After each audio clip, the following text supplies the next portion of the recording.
Hey everyone, it's the Mike Rogers Show. Mike Rogers here with you, and today I have a very special guest. He's a superstar in Hollywood. His name is Elmo Weber. I'm not sure if that's a real name or a stage name, but it's a real name, Mike Son. It's a real name? Yeah, it's my middle name is Elmo. I was named after both of my grandfathers, and my dad's dad is Frank, and my mom's dad was Elmo. And so I spent a lot of my life trying to hide that from everybody, but eventually I just went with it. But so wait, so your real name is Frank Elmo Weber? That's right. That really sounds cool. That sounds like a classical American, literature person, type of person. Okay, I'll go with that. So I looked up information on you, and I could find lots of information, but most of it was technical stuff. So you're in the sound department, you're a composer, you're a director. What don't you do, Elmo? Well, I'm an inventor too. I've invented a technology that summarizes video. It can, summarize documentary movies and podcasts, and you can control the speed of it and that kind of stuff. But it basically, when you turn with my technology, when you turn your movie or your podcast up to 3 times, it doesn't speed it up and sound like a chipmunk. It re-edits it quickly and presents it presents it in 3 times less. It presents the most important parts of it, and you understand it in a third of the time. Is this some kind of AI technology or something like that? There's AI involved. I could show you a piece of it sometime if you wanted to during the interview. I've got it because I could show my screen, but I watch so many YouTube videos and I always speed them up to 2 times. And I've just been increasing the speed because when you increase it to 1.5 times, you got to get used to it. And then 1.75 times, then 2 times, and I'm just whipping through them now. Yeah. Well, go 3 times and then try that. But it's really hard to listen to if you're just speeding it up. But with my technology, it sounds normal and looks normal. It just is a little more cutty, obviously. But I think I enjoy watching things that way. You have invented this I've invented it. I've got 3 patents, and they've been cited over 300 times by all the major tech companies. Elmo, send me money. Send me some of your money. I haven't. Well, it's hard to get an investor for this type of thing, because people feel like it's legally it's fraught with peril. It's like the first time I ever showed it to a movie company. This was several years ago. I took it to Universal, and I took it to Warner Brothers, and I got to some executives, and I showed them some stuff I'd been doing, and I didn't have the player technology and all that. It wasn't as quite, but I could make the summarizations, and I could edit it down according to the notes from my software, and so I could do it pretty fast. So Warner Brothers gave me The Exorcist, which is a 2-hour movie. They gave you an exorcism? They gave me an exorcism. No, they gave me a video of The Exorcist, and Universal gave me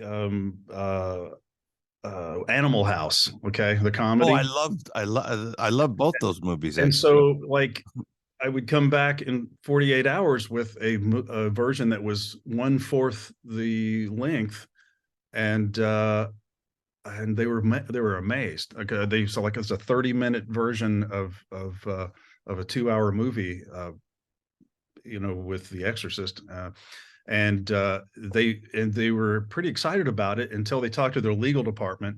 Oh.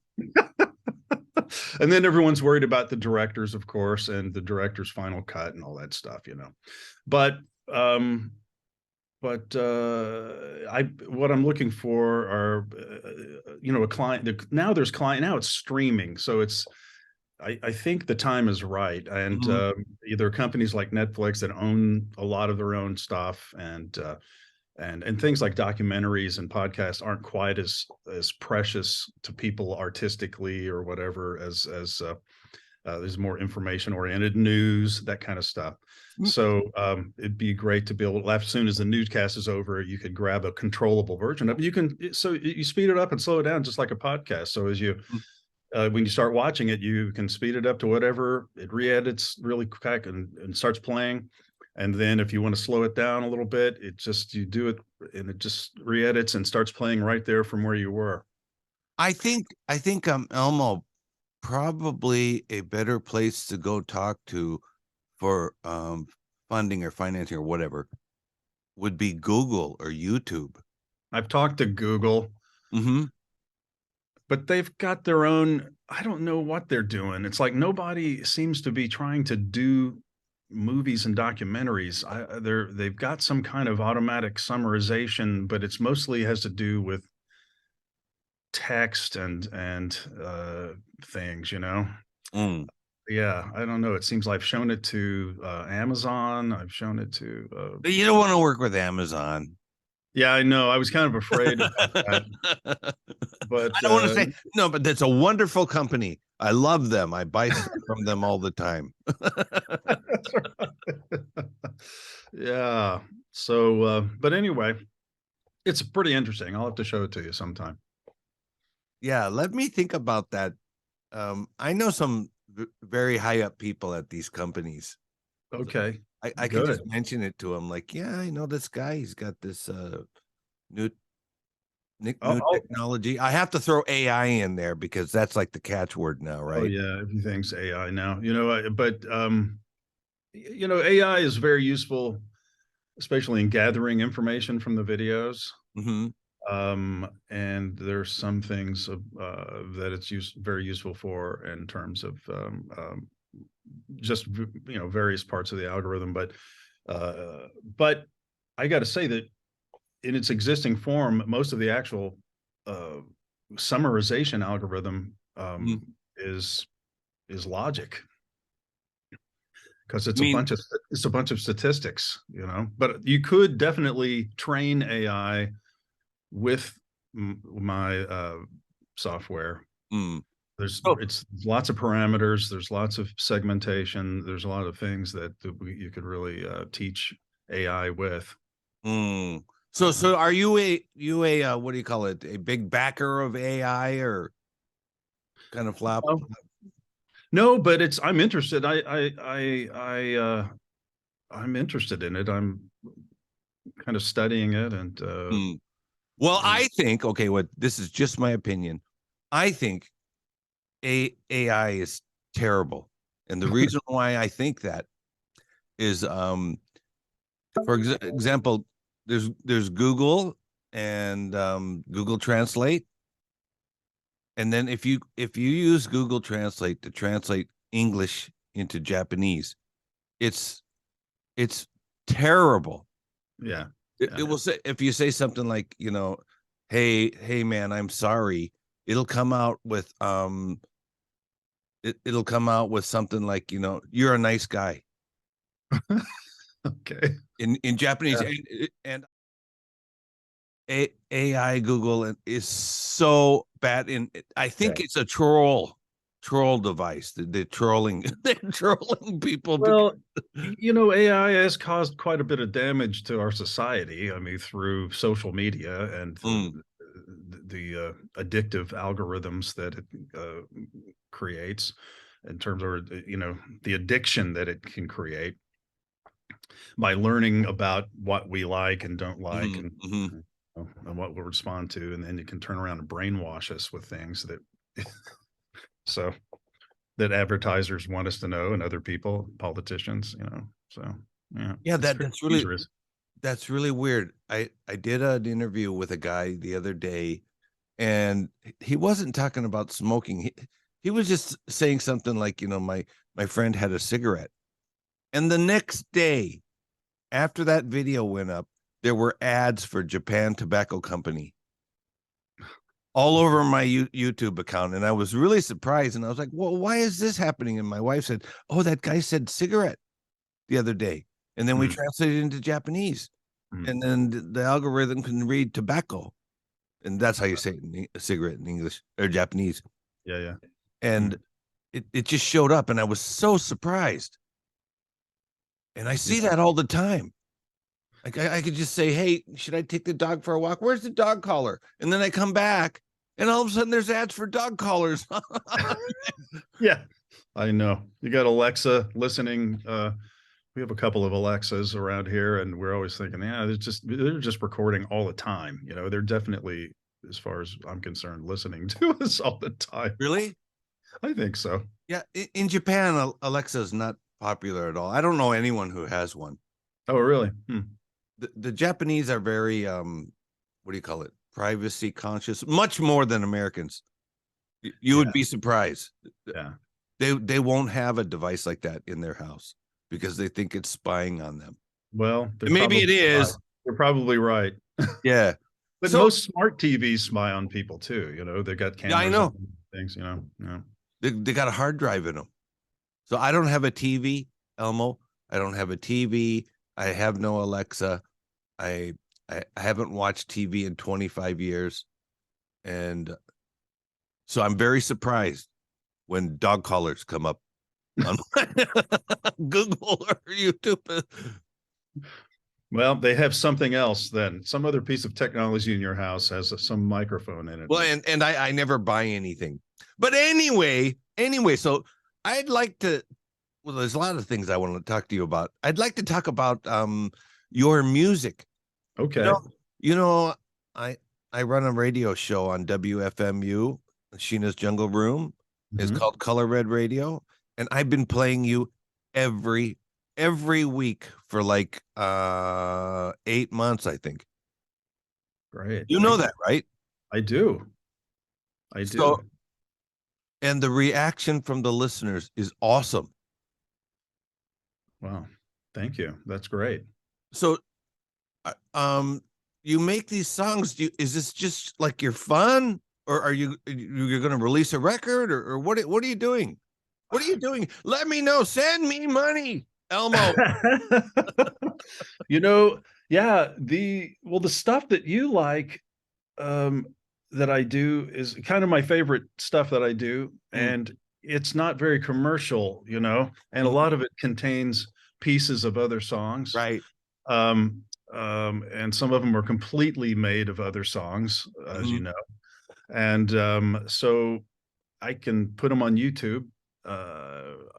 Mostly they stay up and somebody's monetizing them, probably, when you got Led Zeppelin all over your, a song made of 18 Led Zeppelin songs, then, and I was talking to an executive at Warner Brothers a couple of months ago at an event. I know him, and I was confessing to him about all my Led Zeppelin thievery, and he said, "Well, we're probably monetizing it if it's on YouTube." So, So I have a friend who was the former president of Tower Records, and he wrote to me the other day, and he said, "Who is this Elmo Weber guy?" And I just said, "Nah, he's a friend of mine. He makes TV shows. He's rolling in the money, And he said, "I'd like to talk to him about getting his music publishing." And I told him, well, I think he has a lot of original music, but the music that I play on, he heard on Color Red. The music that I play, those are mostly like mashups. I think, is that what it's called, mashup? Yeah, I guess kind of collage. I think it's more, it's a lot of those are more like collages of things. Some of the stuff that I've been sending you, though, where it's not super recognizable what things are. So if it's made from old records and things, because I run a turntable through a couple of synthesizers and loop boxes and things like that, and I'm always just grabbing things, a loop from this thing and then a loop from that thing, and kind of like chopping it up as I go. And it's pretty much performance. It's a live performance, but then I edit it down. I'll just sit there and make like an hour-long song, just generating things. So it might be kind of boring to listen to that whole procedure, but then the last 5 or 10 minutes of it, I'm building it. After I've already built the sections and everything, then it just goes down, and then I'll just take those and edit them down to little shorter versions. But I enjoy doing that a lot. It's just not super commercial, and there's people that I play them for that like them. But I think some of those I could probably put on Spotify, depending on how much, there's some of the stuff's pretty obscure. I usually put things up I have a test channel on YouTube, because for both my music and for my summarization stuff that I do, it's all stuff that other people own, right? So, or at least with the summarization stuff. So I have a little channel where it's a test channel to see if someone's going to like give me a strike. And then and usually they don't, nowadays they just put a commercial on it, or they say it's copyrighted material, but they allow people to do it, to use it. But sometimes they don't even know on some of those things. The algorithms can't even determine what the song is that I've stolen, So I think some of those I could probably get away with putting on Spotify, because I don't even know what they are. I'm just grabbing albums out of a couple of crates, throwing them on, and just like going, muting them and doing crazy stuff with them, and then making a loop, and then I get another album and I stick it on there. I don't even keep up with what they are. Do you consider yourself like a DJ, like a club DJ? Do you do that? I don't do that. No. I'm a musician. I've played live a lot. I'm going to go on tour soon with Adam Sandler, the comedian Adam Sandler. Yes. He's, he did a comedy special. He did a bunch of shows and made a comedy special out of it 3 or 4 years ago. And so it's like that. It's a 2-man show. He's got a keyboard player, and he plays guitar, and he does stand-up jokes, and then songs, funny songs, right? Yeah. And so the guy that's been playing with him, he writes for Saturday Night Live. So he's got some conflicts coming up. So in April, I'm going to go out on the road with him. Conflicts coming up. What kind of conflicts? Like legal? Saturday Night Live, he can't leave. Oh, I see. Stay there and write all week long, and he can't go on the road for like a month at a time. Is Saturday Night Live still on TV? I mean, I don't know. It is, yeah. Yeah, when I was like a college student, that was like big, like in 75, 76. That's when it started, I think, right? Yeah. Around that time, yeah. Cheddar cheese or Chevy Chase. Yeah. Right. So you consider yourself a musician first? Is that a composer, musician? I do orchestral composing for some films and things like that, commercials. Yeah, I read something. It says Elmo Weber is best known as a supervising sound editor. Yeah. Wow. That's like from Planet 9 or something like that. Based on credits in that role in 22 films with 3,259,380 and 77 worldwide aggregate box office. Wait a minute. That's Sanju ni oku en desu yo, minasan. So Elmo, what kind of Ferrari do you drive? I have a Tesla, but it's not a